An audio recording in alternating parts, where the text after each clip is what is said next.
Ang content na ito ang may pinakamaraming request na Tagalog version daw. Ang topic ko kasi dito ay paano nga ba gamitin ang fertilizer. Especially yung 3 basic elements na nitrogen, phosphorus at potassium. So i-cover ko dito ang 4WH question nga what, why, when, where. What, kung anong klaseng abono. Why, bakit ito na abono. When, kung kailan natin gamitin itong klase na abono. Where, kung saan natin ilagay ang abono. At isama na rin natin ang how, kung paano natin i-apply ang abono. So unahin na natin ang what. Ano nga ba ang klase ng mga abono? Kung mapapansin nyo, sa bawat sako mayroon tayong makikitang different counts of elements. Maliban na lang sa complete fertilizer na 14, 14, 14. Kasi pareha ang mga counts niyan. So ano nga ba ang ibig sabihin ng mga numero sa sako? Yan po ang percentage ng mga elements na nasa fertilizer. So ano nga ba ang NPK? Yan po ang mga symbol ng mga elements ng nitrogen, phosphorus at potassium. Actually, nasa 17 elements talaga ang kinakain ng mga tanim. Pero itong NPK ang 3 basic elements na kailangan ng ating mga tanim. Bale kung sa tao, ito yung nagsisilbing kanin,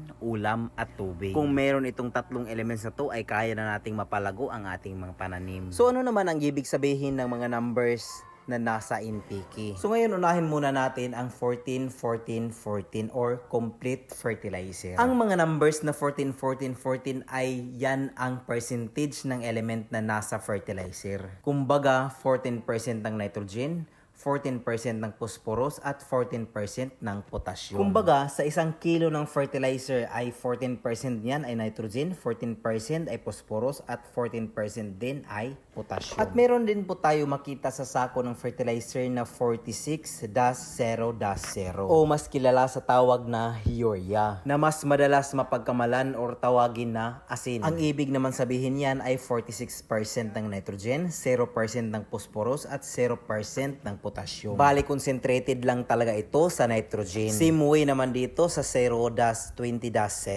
Concentrated naman ito sa phosphorus. Kung hindi ako nagkakamali, ito yung tinatawag na ammonium phosphate. At ang ammonium phosphate ay may kasamang nitrogen na element. At syempre, itong 0-0-60 o mas kilala sa tawag na potassium. So ngayon, proceed naman tayo sa pangalawang WH question na why. Bakit nga ba NPK? Bakit hindi PKN or KNP? Ganito kasi yan. Nauuna ang in or nitrogen kasi yan ang kailangan ng tanim from first stage to flowering. Ang nitrogen element kasi yan ang nagpapaberde ng mga dahon ng ating mga pananim. Kailangan ang nitrogen during vegetative stage. Ang P naman o phosphorus ay pangalawa sa NPK. Ang phosphorus kasi ang nagpapalaki ng mga puno at nagpapatibay ng mga sanga. At ito ring phosphorus ang nagpaparami ng mga ugat. So ngayon punta naman tayo sa key or potassium. So ang potassium naman ang panghuli sa NPK. So bakit nga